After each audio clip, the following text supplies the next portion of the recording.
mahirap ang basing dito kasi wala kaming CNA, wala kaming LPN, lahat nurses. Wala naman akong ganun kalaking pera nung paalis ako.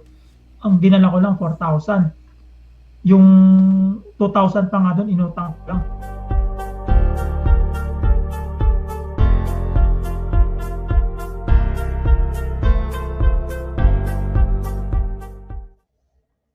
Hey, what's up, everyone? Good morning, good afternoon, good evening. I'm your host, Daniel, and this is the Nurse Talk Podcast. On this episode, we have Nurse Alvin. He is a CCU nurse sa West Virginia, and for 2 years na siya nag-work dito sa America. He's under staffing agency Avant. Nurse Alvin, welcome to the show. Hello, salamat Daniel sa pag-invite sa akin dito. Buti nakita mo ako sa vlog. Oh, gusto ko nga yung Road to Abundance channel mo eh.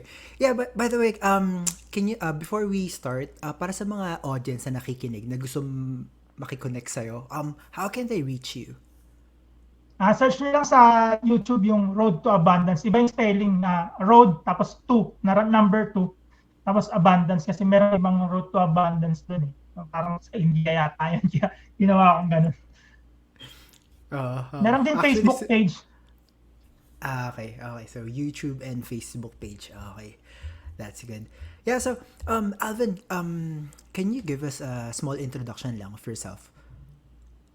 So, ayun, ako si Alvin Agunas Andaywa, kompleto ako. Na dating nakatira sa Pilipinas, ngayon migrant na sa USA since 2022. Pero siyempre Pinoy pa rin tayo. Nagtatrabaho tayo dito para for greener pasture. Nurse sa CCU. Experience ko sa Pilipinas maikli lang. Start na ako mag-practice ng ICU 2020, nakaalis ako ng 2022. So just for 2 years of experience, nakarating na ako dito. Yun yung interesting do. Oo, mabilis yun, no? Kasi, maraming mas matagal din talaga. Ako mas matagal yung petition ko, 3 years ata. Kasi iba talaga, take din ng malaking experience. O kaya siguro hindi rin nagde-decision kaagad. May indecisiveness pa kaya tumatagal sa Pilipinas. Marami akong mga seniors na ganun, ang nila, iniisip. Marami silang tinitimbang. Sa iba-iba situation naman yan. So ako talagang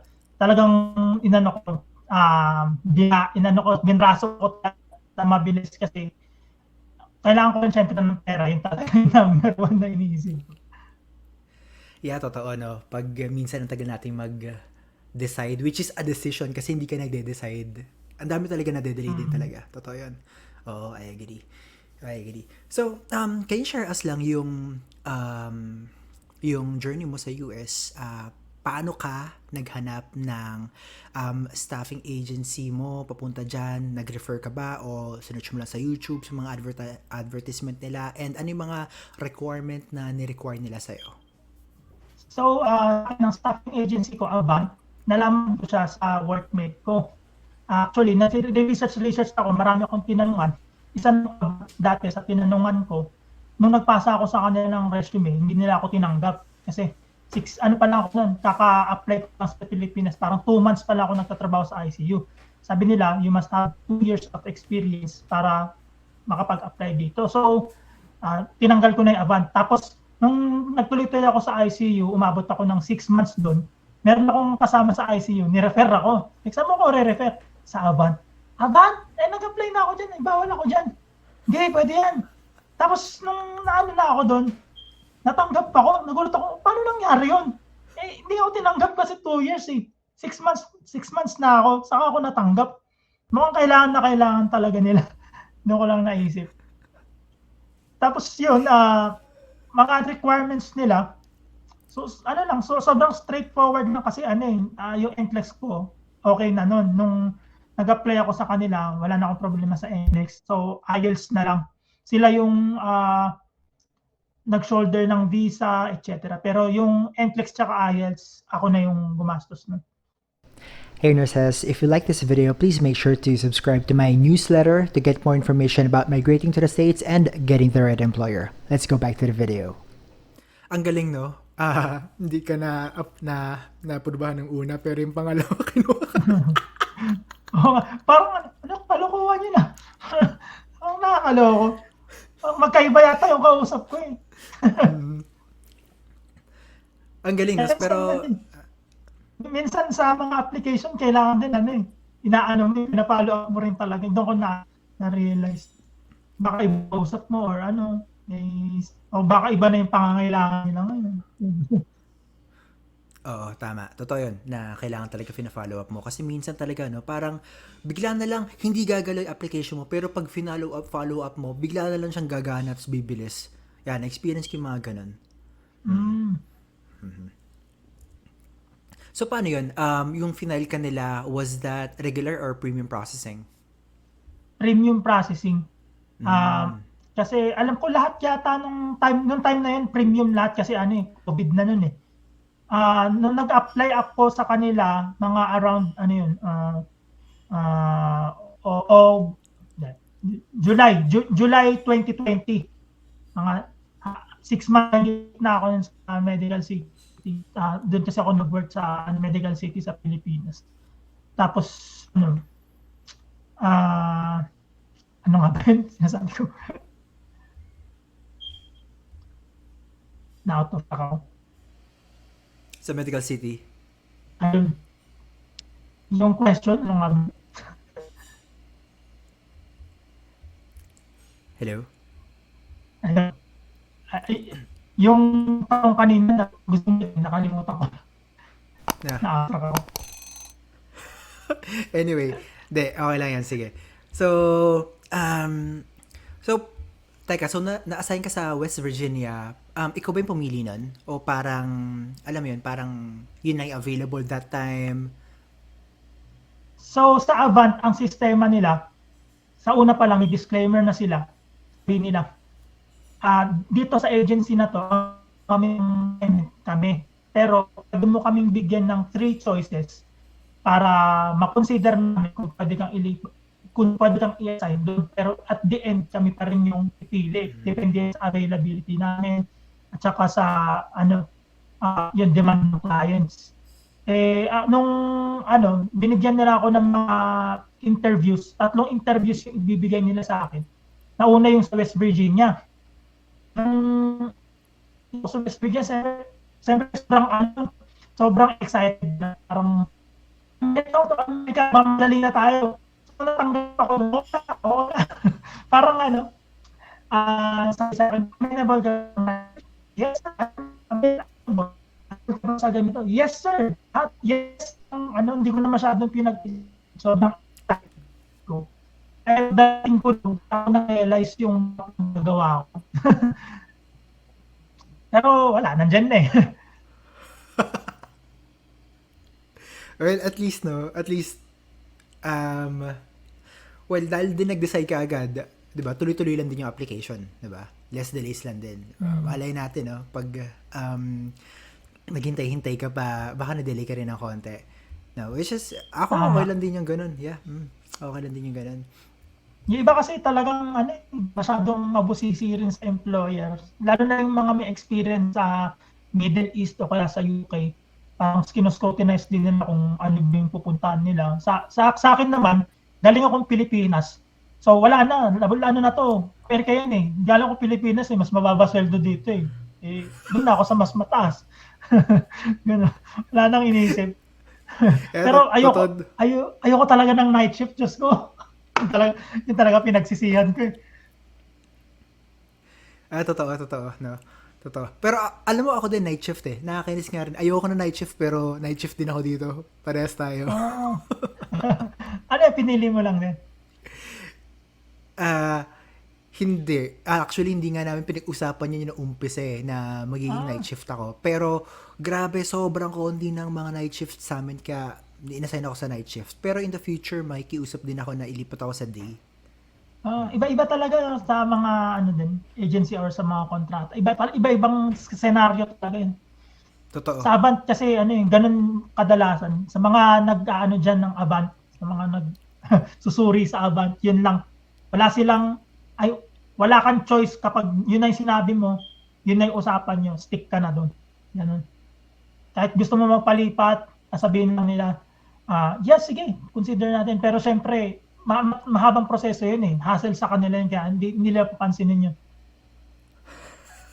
Maraming beses ako nagsabi sa kanila na ano, na ilipat nyo ko morning shift, ganito, ganyan. Pero at the end, nare-realize ko rin na ako rin pumili nito. Kasalanan ko rin talaga to. At kasi ako mo, kaya yun, ganun lang. I see, I see. Oo nga, no, na-mention mo yan sa channel mo. Alam mo, tuwan-tuwa ako sa channel mo kasi katotohanan lang din yung sinasabi mo dun eh, no? Walang sugarcoating.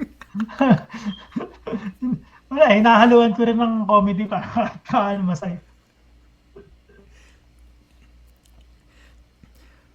Yeah, so pag-usapan natin yung mga first few days mo pagdating mo sa Amerika. Kamusta 'yon? Yung expectations mo ba na meet diyan sa West Virginia? Kasi may mga kilala ako na parang hindi nila masyado na research no kung saan sila papunta and nagulat sila na parang alam mo yun, parang iniisip kasi nila parang more on city pero pagdating nila Yeah. kapal ng snow tapos probinsya. Ikaw, kamusta 'yan? Sa akin, sa case ko, since binigay nila sa akin yung assignment ko ng maaga, nag-research na ako about sa West Virginia.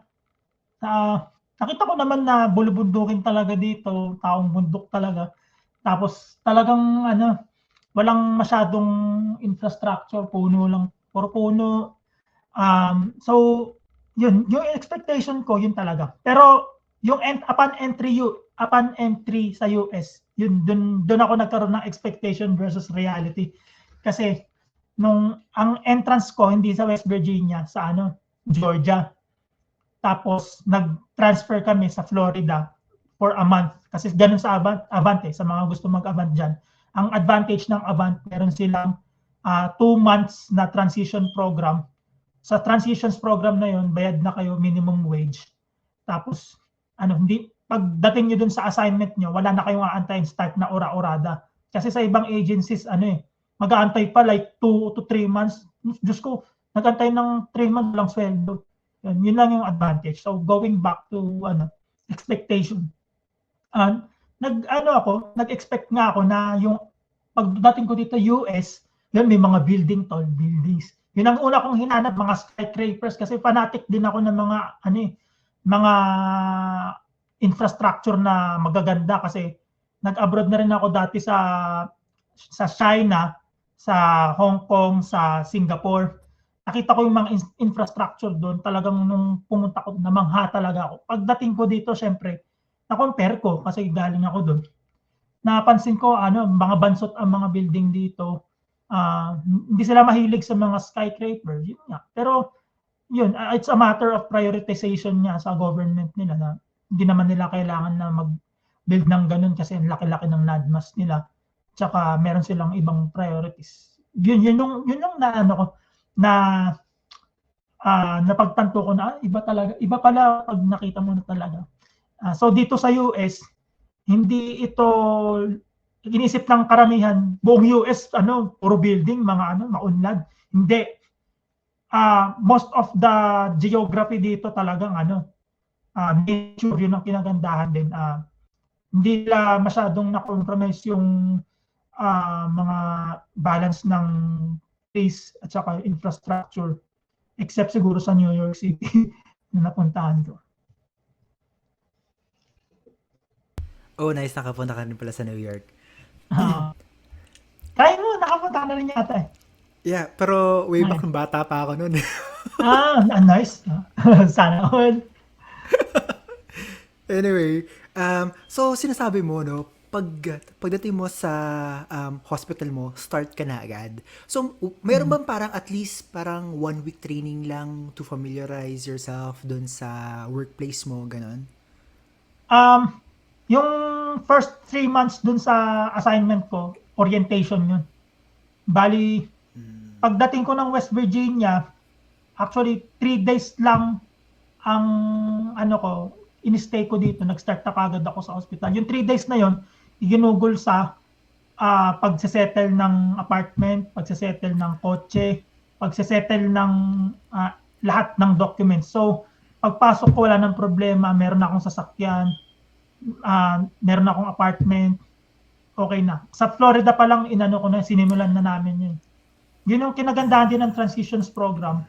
Hindi ka mabibigla kasi sa Florida pa lang, i-ready ka na nila, tuturuan ka na nila kung paano makipag-deal ng kotse, paano makipag-deal ng apartment. Yun. Galing ah. Yun ang hindi ko alam na may tinuturo din pala yun sa transition program yung makipag-deal sa mga ganun. Yung ba yung Nissan mo? Oo. Actually, hindi rin ako masyadong namili ng kotse. Pinili ko lang talaga yung pinakamura. Ang pinaka-choice ko talaga yung Chevrolet Sparks, yung pinakamura, parang nasa lang siya, 15,000, Diyos ko, sobrang mura. Ito na. Pandemic, merong chip shortage, so hirap makahanap na sasakyan. Ito yung nakita kong mura na okay naman. Di yun na yung pinatos ko. Pero kung tutusin, mahal yung time, mahal. Compared ngayon, yung mga presyo, mas mura na yun. Ang kinagandahan lang nung time na yun, yung APR, mas mababa kasi pandemic, baliktad. Mataas yung presyo ng sasakyan dahil may shortage, pero yung APR mo mababa. Parang I see. nasa 4.5 mga ganun lang. Talaga? Ideal yun. Yeah, below 5, no? Yeah, that's good. Yung iba pa nga 3. Hindi ko nga, naabutan. actually, totoo. Kasi patapos na yung pandemic nun. 2022. Nung dumating ako dito. Siguro yung mga nandito ng 2020 o 2021, Diyos ko, baka 3% lang yung mga nila APR. Grabe, Sayang. no? Yun yung maganda eh. Pag kinalculate mo ng konti, no? Very minimal lang talaga yung interest. Pero wait, teka lang. Share ko lang sa mga tao. Kasi, di ba, yung mga kumuha na sasakyan sa iba, yung mga company na pwede ka na kumuha agad ng kotse habang nasa ibang bansa ka ba para pagdating mo dito, nakapili ka na. Yun ang tataas ng interest eh. Yung iba parang 9 to 12. And then may isa akong kaibigan dito, kumuha siya ng kotse.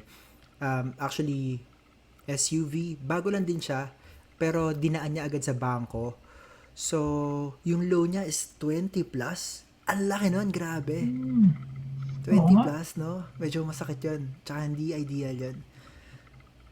Ayun lang. Sa mga nagbabalak kumuha ng kotse, no? Wag lang masyado magmadali para hindi masayang. Actually, sa Avant kasi iba eh.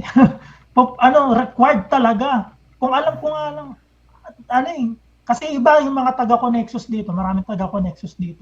Ang diskarte nila, pagdating nila, wala silang sasakyan. Siyempre, gagamayin muna nila yung lugar, gagamayin nila ng mga presyo, personal nilang makikita dapat. Sa Avant, kailangan nakaset up na lahat ng ipapurchase mo, yung kausap mo, yung deal mo, through phone. Pagdating mo, transaction na lang. Para pwede kang mag-decline, may bearing nga lang siya. Nakalimutan ko na eh. Pwede naman mag-decline. As a freedom naman dito sa US eh. Pero siyempre, mag-isa lang ako dito, wala naman ako kamag-anak. Kailangan ko talaga ng sasakyan. Bundok pa dito.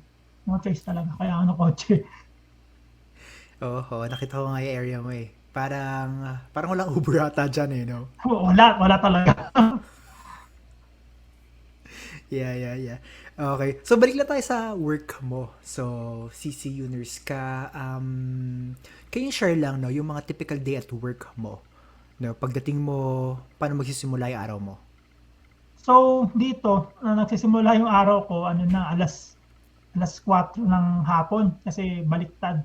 Kahit ngayon, minemaintain ko pa rin yung baliktad na time kasi mahirap yung pag day off ka, bumabaliktad ka.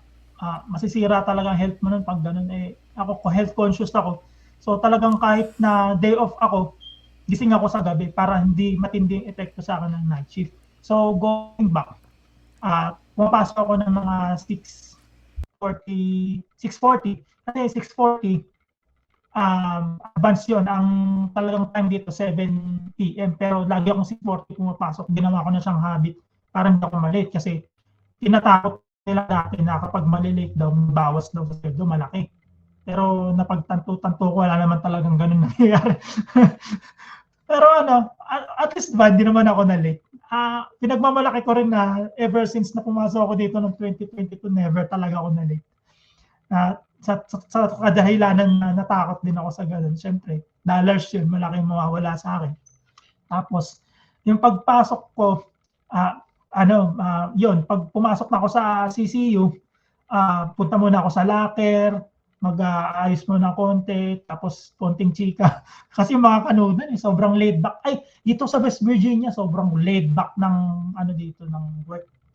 Hindi katulad daw sa mga ibang lugar. Dito, nag-aano pa sila, nagchichikahan pa toxic na nga, nagchichikahan pa rin, Diyos ko. Tapos, ayun, papasok na ako sa unit, handover na hand-off endorsement sa Pilipinas. Ayun. Meron akong kasama dito na dati, 2 Pinoy sa unit. Ngayon, 2 na lang kami, umalis na yun isa. So, 2 kaming night shift na Pinoy. Minsan nagkakatagpo kami sa shift, minsan hindi. Kapag katagpo ko siya sa shift, masaya.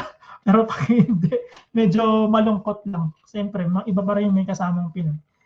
Tapos, ayun, hand-off. Yung hand-off namin, mabilisan lang. Doon ako natuwa dito sa Amerika.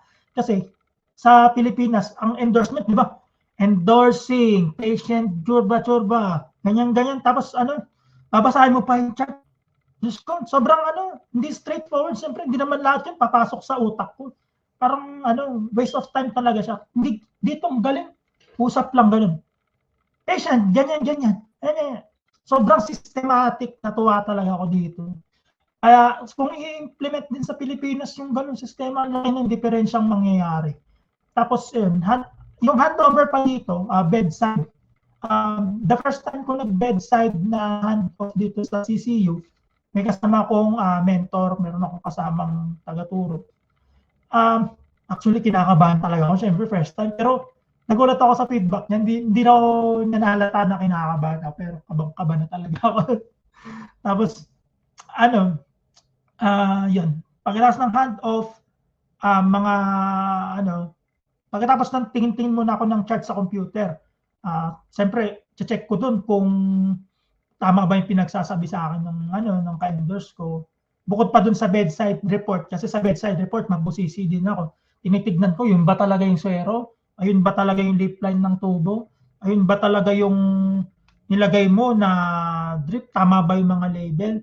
Kasi maraming beses na ako nadali niyan sa Pilipinas dito iba puro demandahan dito, kaya dito proud din ako na hindi talaga ako nagka-medical error dito dahil maganda yung sistema nila.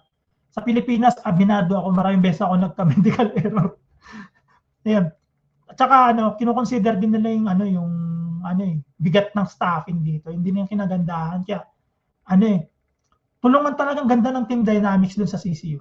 Pag pagkatapos ng hand-off, pagkatapos ko magtingin sa computer, tapasok na ako sa mga pasyente ulit.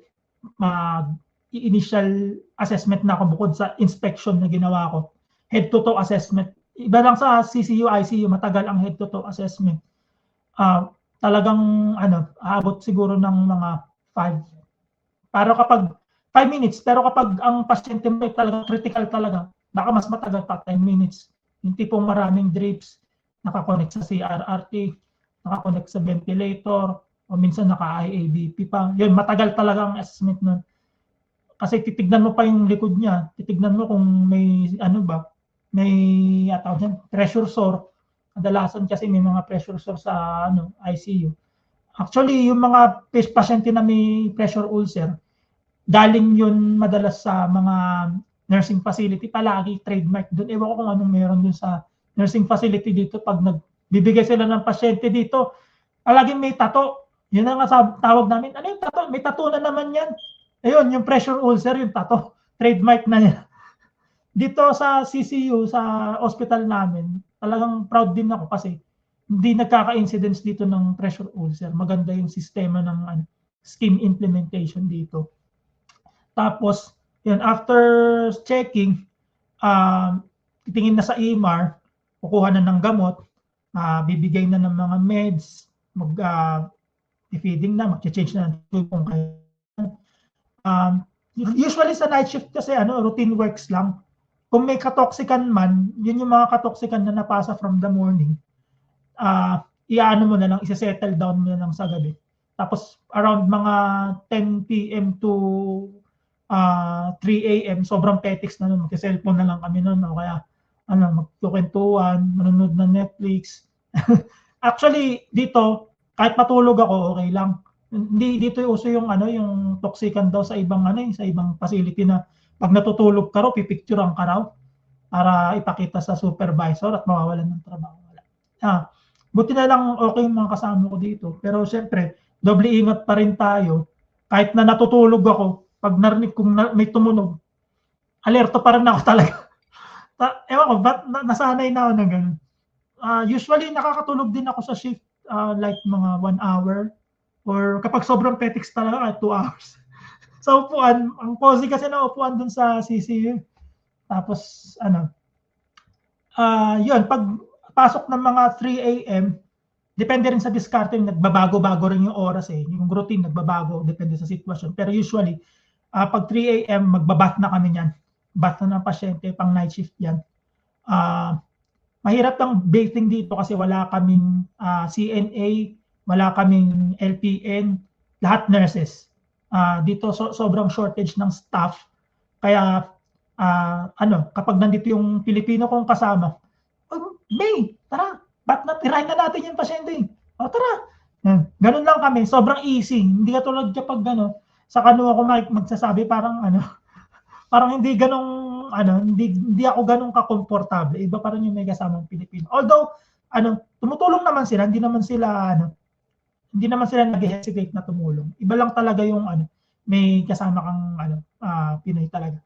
Tapos syempre dito sa Amerika, parang sa Pilipinas din, yung mga kasama mo, iba-iba rin ang ugali. Ganun din, meron din pangit ng ugali, meron din magandang ugali. Kahit saan naman ganun. May mga ka-endorse na medyo coops, sorry. Meron ding ka-endorse na na sobrang lax na pag tinignan mali-mali na nangyayari. Pero overall sa unit namin, maganda compared nung nasa Pilipinas. Ang laki ng diferensya. Nga lang, yung facilities dito, naniniwala lang ako na yung facilities dito ay sa napag-iwanan na ng panahon.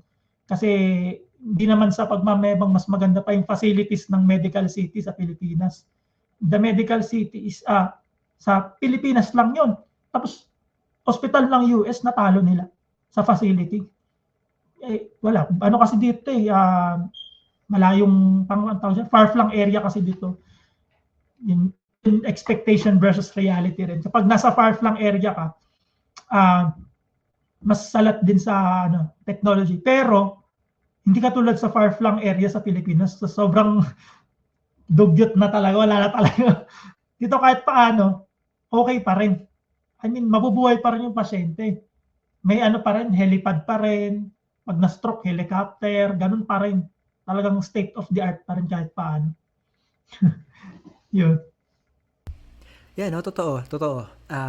Actually, marami din ako nakausap na nagsasabi na from Middle East sila and then pagdating nila sa US, no, parang nag-level down yung mga equipment nila sa hospital. No, pero syempre, case-to-case basis din yung iba nga, tulad sinabi mo, na-assign din sa medyo malalayong lugar, kaya hindi ganun ka state-of-the-art yung mga gamit. Ngayon, gusto ko lang tanong sa'yo, so sinabi mo, dyan sa CCU, wala kayong CNA, so pasyente mo, ikaw magpapaligo, ikaw magpapalit ng diaper din. Tama ba? Tama. Yeah, expert na ako sa pagpupunas ng tae. Kaya finiture ko yun sa isang vlog ko sa YouTube Sabi ko talaga, pag sa ICU, magpupunas ka ng tae. Tatagal ka ba sa nurse? Sabi ko.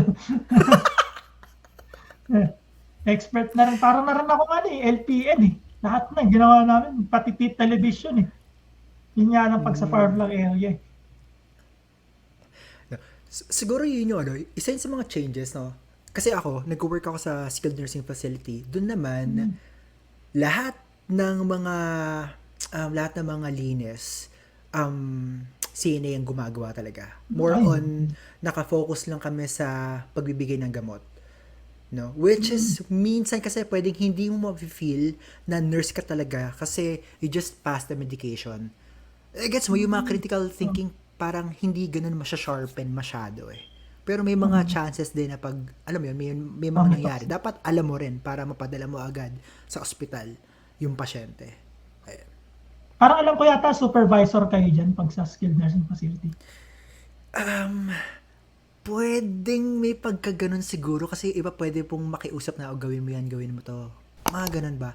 Tsaka sinabi mo sa'yo, di ba? Parang more on registered nurses kayo. Sa amin naman, more on CNA tsaka mga LPN. Yung mga RN talaga, BSN, sobrang konti. Ah. So, kumbaga parang rare species ka. Ganun. So parang maganda rin parang ikaw yung resource person. Parang mararamdaman mo, parang ako dito. Supervisor, parang gano'n. pero syempre hindi natin naabuso at ginagawa. Tumutulong pa rin sa mga CNA ganyan. Tapos, yun. Can you share yung nurse-patient ratio mo dyan sa inyo? 1:2 ideally talaga. Pero since merong minsan actually palagi na may mga sobrang petics na pasyente na walkie-talkie ang tawag namin, nakakatayo, nakakalakad. Kino-consider namin yun as telemetry or medical surgical patient. Pag meron kang ganung patient, pwede kang magtatlo. I see. Pero ayoko ng ganun, Diyos ko. Ayoko talaga ng mga ganung pasyente. Yung sa lahat ng ayoko. Kasi syempre pag walkie-talkie yan, tatawag yan ng tatawag, yung maubos oras mo sa kanya. Marami sa mga ganong pasyente, yung mga demanding pa. Gusto ko yung natutulog lang, nakatubo. Yeah, you have a point. Okay. And,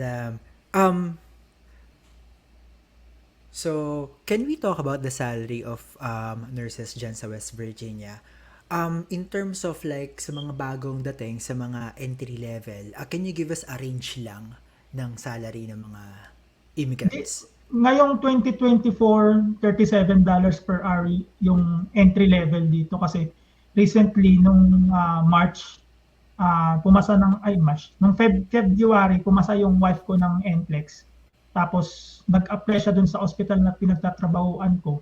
Wala siyang experience. Considered siya as entry level. So, $37 per hour yung in-offer sa kanya. Which is mas mataas sa akin, syempre, kasi sa agency ako eh. Sa akin, parang nasa 35 mo. $2 lang naman yung difference. Pero, nag-start ako dito nung 2022, mas mababa. Nag-start ako sa 30 talaga. Yun yung sinabi ko dun sa vlog ko, yung magkano ba talaga ang kita ng nurse dito. Sabi ko $30 per hour ako nun. So that was 2022. Maganda sa Avant kasi nag-i-increase sila periodically. Nila, pinapantay nila sa sa wages sa prevailing wages. No? Pero yung mga normalan dito, kung ako yung experience ko total of 4 years, kung gano'n na experience mo dito, na ang rate siguro mga nasa halos 50 na. Ganun. Talaga? Ang laki din pala ng jump Actually may nabutan pa ako dito na Pinoy, 4 years ang experience niya. Tapos ang rate niya $75 per. Nagulat ako sa kanya. $75 para ka nasa California. Oh boy, pag nag-pick up ako ng night shift, diba 1,000 mahigit yung yung salary niya isang gabi lang. Pero ano yun? Teka, employee siya o PRN o agency nurse? Yung mga parang... Ang tawag sa kanya internal contract. Hindi siya PRN pero hindi ganun ka-clear sa akin yung description ng internal contract. Pero ang pagkakaalam ko, wala silang benefits. Good thing lang sa kanya, meron siyang asawa na full-time nurse din na nag-shoulder ng benefits niya. Kaya okay lang sa kanya. Okay.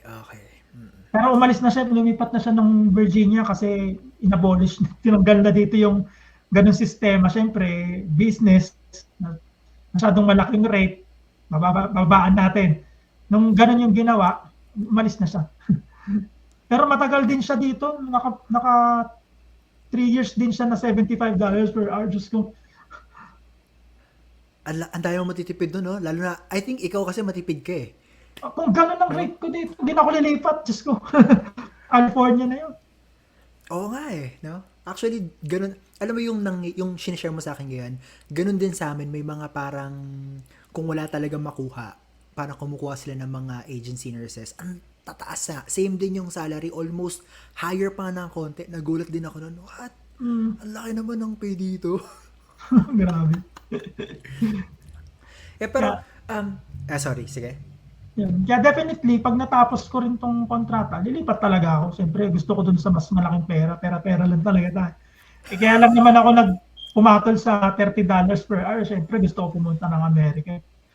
Ngayon, naka-experience na. Doon tayo sa mas maganda. Oo, totoo naman, totoo naman. And, ay, nakalimutan ko ah. Um, so, kamusta kunyari, sabihin natin, yung $30 per hour, kamusta yon? Is it livable dyan sa West Virginia? I mean, like, marami ka bang extra or parang tama lang din? Or like, you have to pick up shifts para mas komportable ka? Kasi, alam ko, syempre, may rent ka, bumili ka na rin ng kotse, may insurance, papadala pa sa, possibly sa Pilipinas. So, nung dumating ako dito, 2022, mag-isa lang ako nun. Follow to join kasi yung wife ko at saka yung anak ko. So, naranasan ko yung buhay na mag-isa lang at isa lang yung iniisip ko expenses. Naramdaman ko siyempre, galing akong Pilipinas na, wow, ang laki ng kinikita ko, Diyos ko, Lord, hindi ko iniisip na ganito, kikita ko ng ganito. Siyempre, galing ang Pilipinas. Tapos, nung kinonsider ko na yung mga expenses, kino-compare ko sa mga nakasama ko sa Avant dun sa Florida. Siyempre, yung mga deals na inano ko, minimal lang. Kasi gusto ko nga makaipon. Yung apartment ko, 500 lang lahat na yun kasama. Tapos, yung grocery ko, 500 a month lang. Gas ko, mga $40 a month lang. Kasi 5 minutes away lang yung biyahe. So, naramdaman ko yung ipon ko per quincenas nung time na yun. Sabi ko, Diyos ko, Lord. Nakakapag-uwi ako ng mahigit 100,000 pesos buwan-buwan. Sa tanang buhay ko, hindi ko nagawain dito lang. Siyempre, sobrang ako ng tawag din. Euphoric. Kasi first time nangyari sa akin, ang laki ng diferensya. Nangyari sa akin yun for 8 months. Nag-ipon ako ng ganong rate. 100 mahigit per month. Kino-convert ko siya kasi may iba-iba tayong goals eh. Lahat talaga dito kino-convert ko rin kasi goals ko talaga dito kaya ako pumunta is makaipon. Plano ko rin talaga bumalik sa Pilipinas. Yan. Iba-ibang goals talaga. So anyway, going back. Nung dumating yung wife ko at saka yung son ko, hindi ko in-expect. Grabe. Ang layo. Pagdating nila, Diyos ko, magkano na lang naiipon ko. Parang 20,000 a month na lang yung naiipon ko. Siyempre, lumipat ako ng bahay. Mas lumaki yung renta ko, $700 per month, kasama na lahat yung time na yun. Tapos, yung groceries, yung lahat tumaas.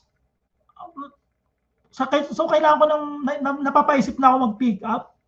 One time, kasi ayoko talagang mag-pick up ng maaari. Gusto ko 3 days lang, 3 days. Pero sinubukan ko mag-pick up for several months. Ginawa ko sa 3 months. Nag 4 days a week ako. Ayun, nakaipon ako maayos nun. Basta may pick up. Yun ang maganda dito. Kasi pwede kang mag-pick up para makaipon ka. Dati, nung time na yun, pag nag-pick up ako ng 4 days a week, nagkakaroon ako ng savings na mga halos ganun na rin. Halos 100,000 pesos per month. Pero, hindi ko siya ginawa ng matagal. Hindi ko pinagpalit yung health ko tsaka yung freedom ko sa malaking savings. Talagang nag-stick ako sa 3 days. Kahit maliit ang ipon, sige, go. Nag-focus na lang ako dun sa wife ko na sabi ko, Jazz, magtrabaho ka na. Kaya ito mangyayari sa atin pag nagtrabaho ka na, laki ng maiipon natin. Kaya ito, nung pagdating ng March, nag-start na siya mag-work. Just ko, Lord. Lahat ng sweldo niya ipon. Lahat ng sweldo ko, expenses namin. So, kumikita siya ng neto na 2,900 per paycheck. So, mga nasa ano yung per month niya? 5,800, ganun. Yun. Kaya nung nagkaroon kami ng ganong rate ng speed ng savings, nasa 330,000 pesos a month na yung savings natin per month. Oh my God! Talagang sobrang saya ko. Nag-decide ako na magbakasyon kami ng Pilipinas. So, this coming June 20, babalik muna kami. Siguro mga 6 weeks off ako para sa bakasyon namin. And yun, pag balik namin, refresh na ulit. Oo, kailangan. Congrats makakabalik ka na rin agad. Ayo, Pang-reset. isang taon din kasi yung asawa ko nandito, hindi siya nagtrabaho. Isang buong taon. Hindi ko naman siya pinipwersa. Hindi ko siya hindi ko siya pinupush na mag-work. Doon ka lang sa timeline mo, bahala ka. Binibigyan kita ng freedom. Kaya ganyan yung nangyari. Pero siyempre, nung bandang December last year, pinupush ko na talaga. Isang taon ka na dito. Yun. I see. Siyempre may goal din ako. Sa amin kasing dalawa, ako yung nagbabudget. Kasi siya opposite kami.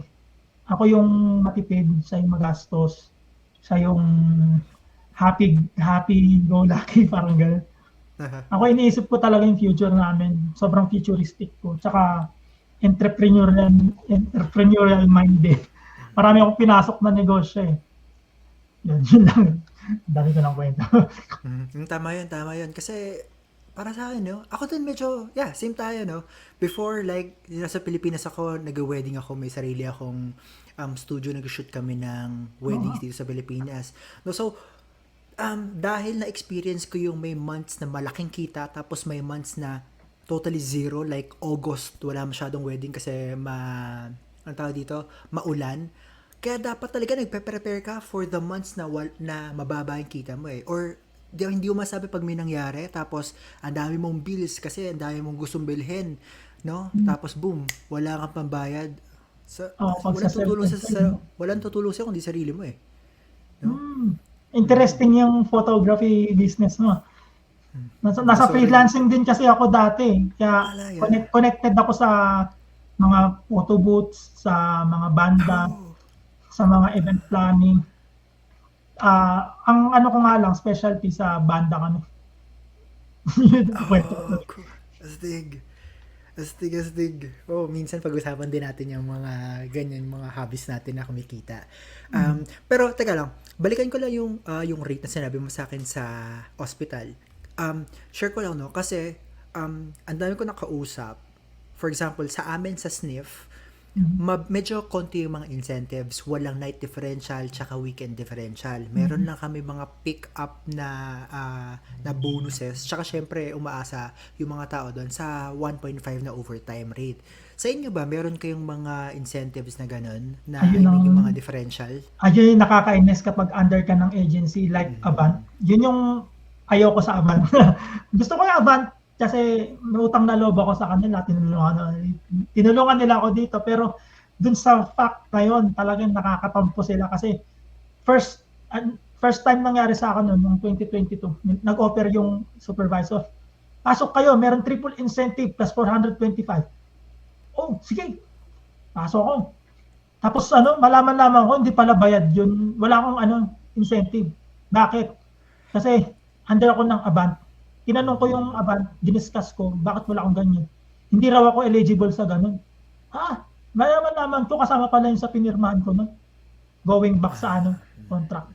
Kaya na masyado akong hype kasi din pagpunta dito sa USA. Pero okay na, at least mas malaking sweldo ko kaysa Pinas. Yun na lang din iniisip ko. Pero ang laki talaga, grabe yung mga kasama ko na nagpi-pick up ng shift. Meron silang tinatawag na triple incentive. Parang nag-equivalent yata siya sa $300. Tapos meron pang plus 425. So 425 or mga 800 ang top pa ng pay nila na shift nila. So mga 1,000 na yun pag nagpigas Grabe, sila. isang araw mo yun, isang 12 hours mo yun. Mm. Ganun Man, so katindi. parang isang araw mo, pambayad mo na ng rent or pambayad mo na ng kotse. Grabe. Oo nga. Grabe, no? Laki ng Man, diferensya kaya ang laki. sa tiba-tiba talaga itong Avant sa amin eh. Kaya ang dami nagba-buyout eh. Kaya ako, stick lang ako sa, sa agency sa ngayon kasi yung asawa ko, inaantay ko pa yung license na ma-endorse. Pero honest din talaga kami. Regardless na magba-buyout ako or tatapusin ko yung contract. Pinatapos ko rin kasi itong brace ko. Eh, sayang naman, nasimulan na. Parang sa December pa matatapos. So, most likely, makakalis na kami dito ng December this year. Pero, dyan ba sa agency mo, like, ilang years ang contract nyo? Hours, bali ang bilangan. May iba-ibang hours bawat Hours, tao. I see. Depende sa ginastos niya ba. So sa akin, dahil may NCLEX na ako at saka IELTS, ako yung sumolder nun. 5,200 hours yung kailangan kong bunuin. Na ako dito so far. 4,100 hours na. So, meron pa Wow. akong Patapos ka na rin. patapos na rin ako. Pero regardless ng Congrats. matatapos ko o hindi, ay ayos na kami dito ng December. I see. Very nice, very nice. Okay. And, okay, let's talk about yung area mo naman, dyan sa West Virginia. Kamusta kayo dyan? Like, malapit ba kayo sa mga grocery o mga ilang minutes kayo pag nakamasyal kayo para lang may mapunta magandang like mga parks ganun? Dito sa West Virginia, dito sa area namin sa Beckley, ang advantage dito, talagang maganda sa mga outdoor activities. Gusto mo mag-kayaking, sobrang lapit lang. Gusto mo mag-mountain climbing, gusto mo mag-biking, mag-hiking, lahat ng nature extravaganza nandito. Dinadayo dito ng mga rock climber kahit international na kasi meron ditong New River Gorge. Yun yung isa yata sa mga top destinations ng mga rock climbers sa buong mundo. Tapos maganda lang dito sa area namin. Yung mga lugar like mga groceries, mga utilities, malapit lang, mga 5 to 8 minutes drive lang. Marami naman mahanap dito kahit nabundok dito kasi dahil sa kotse. Pero kung walang kotse, yari. Imposible. Ang pangit din dun sa mga availability lang ng mga product dito. Ang pangit lang yung mga availability ng product kasi ang daming wala. Yung kunwari, maghahanap ka lang ng ganitong klaseng tornilyo. Wala sila. Maghahanap ka ng ganitong klaseng cord. Wala. Maghahanap ka ng barley powder. Wala. Ang daming wala kasi konti lang yung population dito. Mostly, nagre-rely sila sa online. So, kung mag-online naman, ako, hindi kasi ako madalas nag-online. Siyempre, frugal nga ako. Gusto ko yung nakikita ko yung bibilihin ko. Yung malapit din, YMCA yan. Sa YMCA kami madalas eh. Ang gusto ko sa YMCA, nandun na lahat. May swimming pool, may gym, may basketball court, mayroong track and field. Ang dami namin magagawa ng family. Tapos, meron din ditong Filipino community, small Filipino community na Pikeview Manor Apartments. Isang maraming apartment na lugar. Sa parang subdivision. Tapos, doon kami tumatambay kapag medyo downtime naman, wala masyadong gagawin.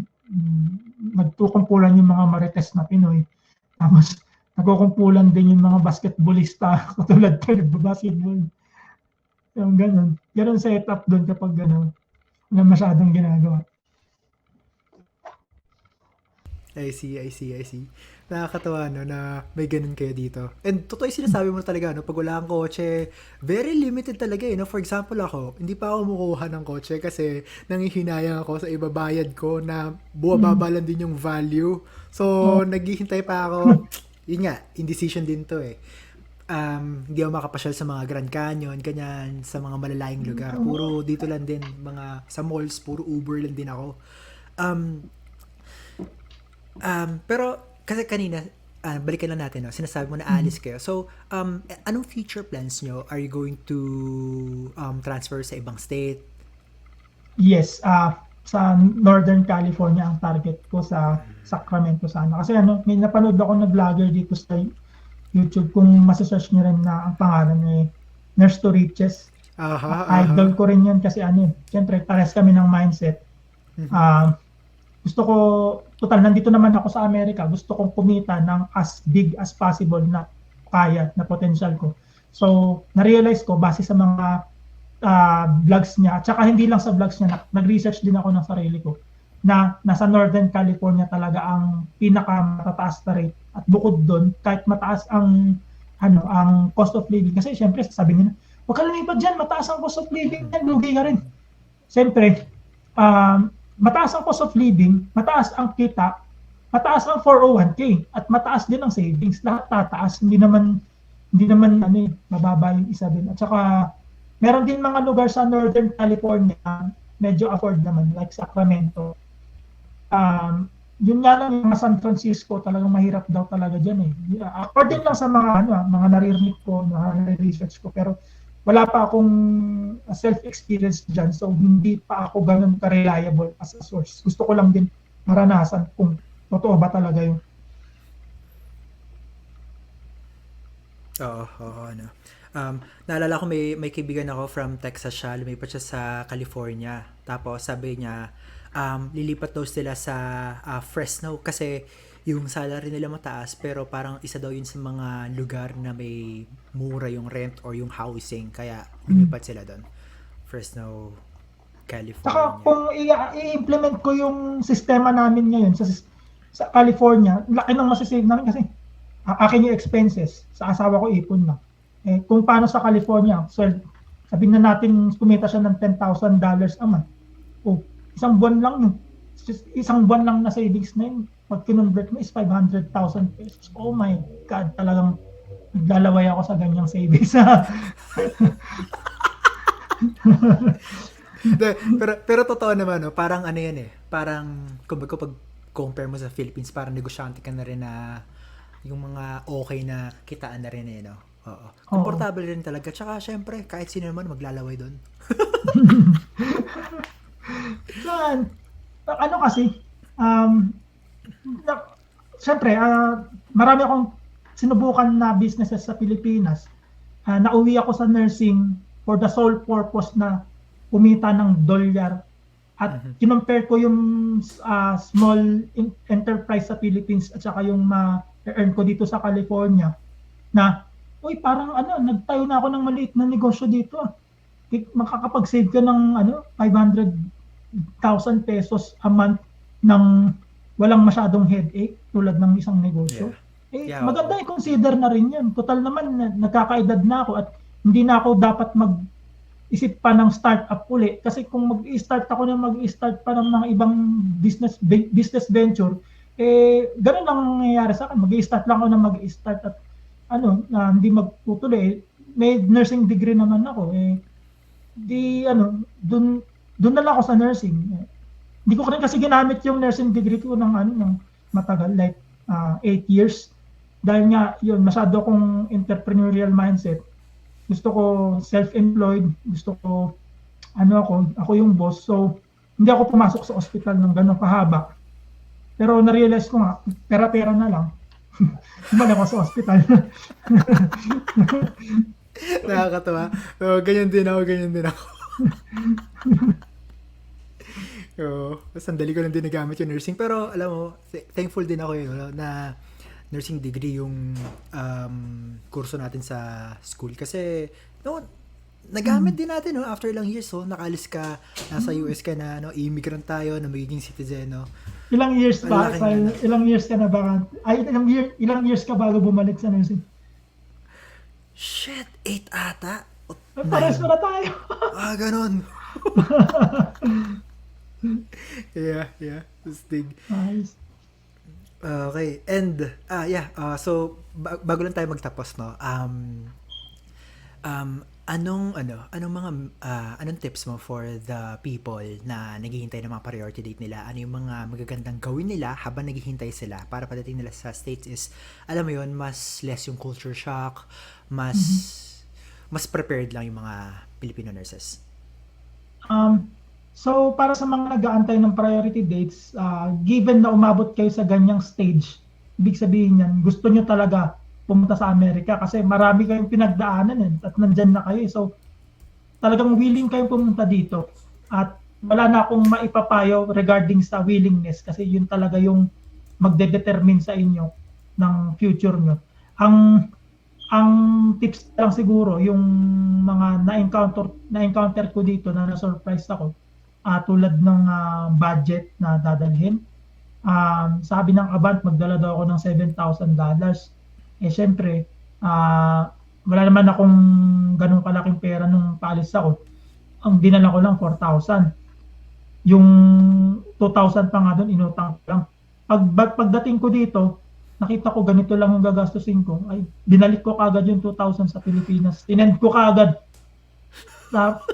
Allergic din ako sa mga utang. Totoo, no? Yun, tapos, kaya naman dito talaga magtipid. Alam nyo, sa Pilipinas, di ba mababa ang kita dyan. Nagawa nyo magtipid. Nagawa nyo isakripisyo yung gratification nyo.